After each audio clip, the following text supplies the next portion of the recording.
दोस्तों, स्वागत है आपका मार्केट ज्ञान चैनल में। आज के जो इंपॉर्टेंट न्यूज़ हैं उनके बारे में इस वीडियो में। तो सबसे पहले स्टार्ट करते हैं रियलिटी सेक्टर। जैसा कि हमने कल डिस्कस किया था, जो आरबीआई का डिसीजन था रिपो रेट डिक्रीज करने का, और उसके साथ साथ सीआरआर, दो डिसीजन लिए थे। रिपो रेट को डिक्रीज किया था आरबीआई ने, और सीआरआर जो इनकी मॉनेटरी पॉलिसी मीटिंग थी उसमें ये दो इंपॉर्टेंट डिसीजन लिए गए थे। उसके बाद हमने ये भी डिस्कस किया था कि कौन से सेक्टर्स को इन दो डिसीजंस का फ़ायदा मिलने वाला है। जैसे कि हमने डिस्कस किया था रियलिटी सेक्टर, ऑटो सेक्टर और बैंकिंग सेक्टर, और जो भी एफएमसीजी से रिलेटेड स्टॉक्स हैं। क्योंकि आप इस डिसीजन की वजह से अब शॉर्ट में समझेंगे, पूरा डिटेल में हमने डिस्कशन कल के वीडियो में किया था। इस वीडियो में केवल ये बताएंगे कि इस डिसीजन की वजह से केवल एक ही इम्पैक्ट पड़ने वाला है ओवरऑल इकोनॉमी में। लोगों के पास पैसा ज़्यादा होगा, और लोगों के पास जब पैसा ज़्यादा होगा तो वो खर्च ज़्यादा करेंगे। खर्च किस में करेंगे? या तो वो खाने की चीज़ खरीदेंगे, या तो अपने लिए साधन खरीदेंगे, कोई व्हीकल खरीदेंगे ऑटो, या तो रियल्टी घर खरीदेंगे। और ये सब खरीदने के लिए हमको जो पैसे की ज़रूरत है उसके लिए कहाँ जाना पड़ेगा? या तो हमारे पास पहले से ऑलरेडी पैसा होगा, या तो हम लोन के लिए बैंक्स में जाएंगे। तो वहाँ भी जो बैंक्स में अगर लोन के लिए जाएंगे तो बैंक्स का बिजनेस बढ़ेगा, और इससे भी बैंकिंग स्टॉक्स को भी फायदा होने वाला है। ये हमने कल डिटेल में समझा था। रियलिटी सेक्टर के जो भी 26 लिस्टेड स्टॉक्स हैं, उन्होंने पिछले साल, मतलब पिछला जो फाइनेंशियल ईयर निकला है 2024, उसमें करीब 1.62 लाख करोड़ के आसपास प्रॉपर्टीज सेल की है। उस लिस्ट में जो सबसे ऊपर रहा है वो गोदरेज प्रॉपर्टी। इन्होंने सबसे ज़्यादा अपनी जो प्रॉपर्टीज़ थी रियल इस्टेट में, जो हाउसेस बनाते हैं, बिल्डिंग्स बनाते हैं, फ्लैट्स बनाते हैं, उनको जो है सबसे ज़्यादा 30,000 करोड़ के आसपास की पिछले साल इन्होंने सेलिंग की। दूसरे नंबर पर डीएलएफ, ये भी बहुत दिग्गज कंपनी है। इनकी अगर बात करें तो 21,000 करोड़ के आसपास इन्होंने पिछले साल अपने जो फ्लैट्स हैं या बिल्डिंग्स हैं रियल इस्टेट से रिलेटेड, उनको बेचा था। उसके बाद तीसरे नंबर पर माइक्रोटेक डेवलपर, बड़ा ग्रुप भी बोला जाता है, उन्होंने लगभग 17,000 करोड़ के आसपास पिछले साल बिजनेस किया, कारोबार किया। उसके बाद प्रेस्टीज स्टेट भी लगभग 17,000 करोड़ के आसपास ही इनका भी कारोबार था। मतलब कि रियलिटी से रिलेटेड जितने भी कंपनीज थी उनका जो बिजनेस था बहुत ही शानदार परफॉर्मेंस रहा, और ईयरली बेसिस पे इनके जो फाइनेंसेस थे मोर देन 50% के आसपास इंक्रीज होते हुए दिखे। मतलब कंपनी के जो सारी रियलिटी स्टॉक्स थे उनके रेवेन्यू लगभग 40-50% के आसपास ईयरली बेसिस पे इंक्रीज होते हुए दिखे। और इन स्टॉक्स में रैली भी काफ़ी अच्छी देखने को मिली है पिछले 2 या 3 महीने की अगर बात करें। तो ये सबसे इंपॉर्टेंट न्यूज़ थी कि जो रियलिटी सेक्टर है उसका डिमांड और ज़्यादा आने वाले टाइम में इंक्रीज होने वाला है इस आरबीआई के डिसीजन की वजह से। पहले से ही इतना अच्छा इनका परफॉर्मेंस रहा है, अब जो आरबीआई का डिसीजन है रेपो रेट कट करने का, उसकी वजह से आने वाले टाइम में इन स्टॉक्स को और ज़्यादा फायदा मिलने वाला है। और हमने देखा भी, डीएलएफ का स्टॉक है लगभग 6.5% के आसपास इंक्रीज हुआ। गोदरेज प्रॉपर्टी ये भी 6.5% के आसपास, जब आरबीआई का डिसीजन आया था उसके तुरंत बाद इनमें अच्छा इंक्रीज, यानी 6.5% के आसपास इंक्रीज देखने को मिला था। इसके बाद जो अगली न्यूज़ है ऑटो इंडस्ट्री से रिलेटेड है। सबसे इंपॉर्टेंट जो चीज़ होती है ऑटो सेक्टर्स में या ईवी व्हीकल्स बनाने के लिए, रेयर अर्थ मैग्नेट्स। इनका यूज कहाँ पे किया जाता है? इलेक्ट्रिक व्हीकल्स में इलेक्ट्रिक मोटर्स बनाने के लिए, रीजनरेटिव ब्रेकिंग सिस्टम बनाने के लिए, और पावर स्टीयरिंग के लिए। अब अगर यही हमारे पास नहीं है तो ऑटो सेक्टर में जितनी भी कंपनी है उनको काफ़ी ज़्यादा प्रॉब्लम्स होंगी अपने जो व्हीकल्स हैं उनकी मैन्युफैक्चरिंग के लिए, और इसलिए ओवरऑल जो उनका बिजनेस है वो काफ़ी ज़्यादा निगेटिवली हैम्पर्ड होगा। इसका सबसे इंपॉर्टेंट रीज़न ये है कि क्यों इनकी कमी हो गई।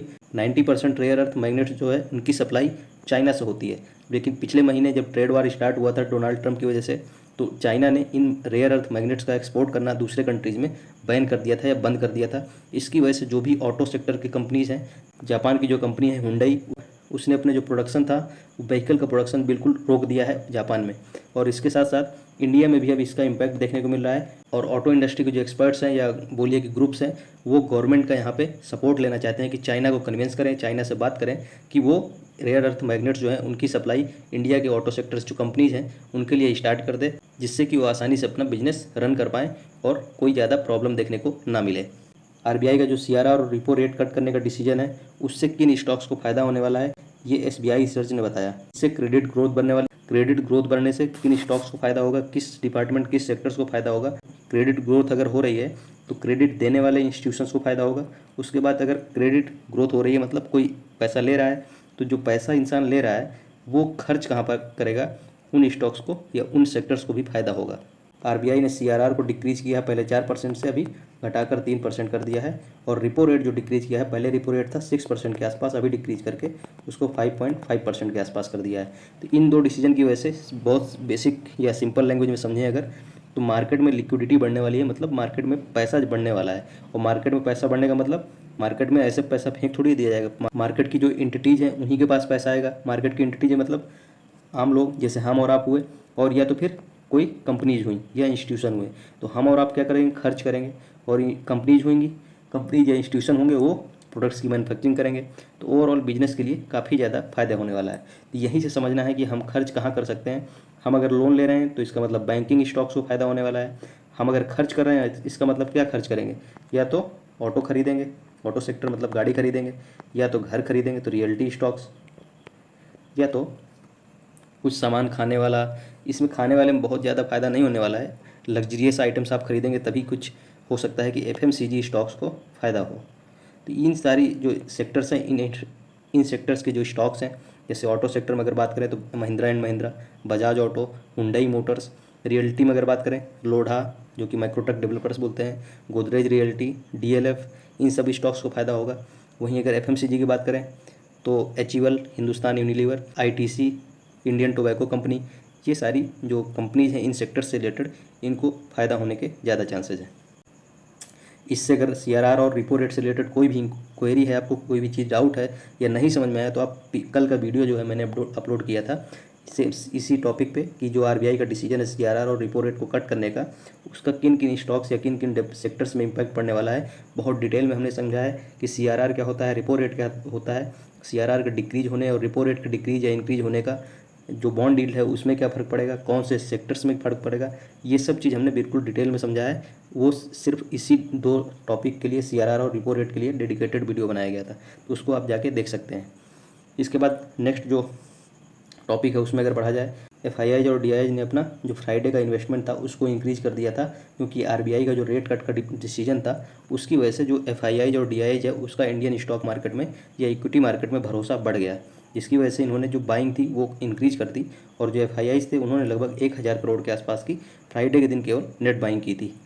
वहीं अगर डीआईआईज की बात की जाए तो इन्होंने लगभग 9500 करोड़ के आसपास की नेट बाइंग की थी। दोनों एफआईआईज और डीआईआईज इस आरबीआई के जो डिसीजन रहा रेट कट करने का, या बोलिए सीआरआर और रिपो रेट डिक्रीज करने का, उसकी वजह से मार्केट को अब बहुत ज़्यादा ल्यूक्रेटिव मान रहे हैं और एक्सपेक्ट कर रहे हैं कि आने वाले टाइम में इंडियन इक्विटी मार्केट काफ़ी अच्छे रिटर्न्स बना के दे सकता है। और इसकी वजह से जो स्टॉक्स हैं, जिन सेक्टर्स में ज़्यादा इंक्रीज देखने को मिल सकता है, ग्रोथ देखने को मिल सकता है, उनमें जो है एफआईआईज और डीआईआईज अपना स्टेक जो है इंक्रीज कर रहे हैं।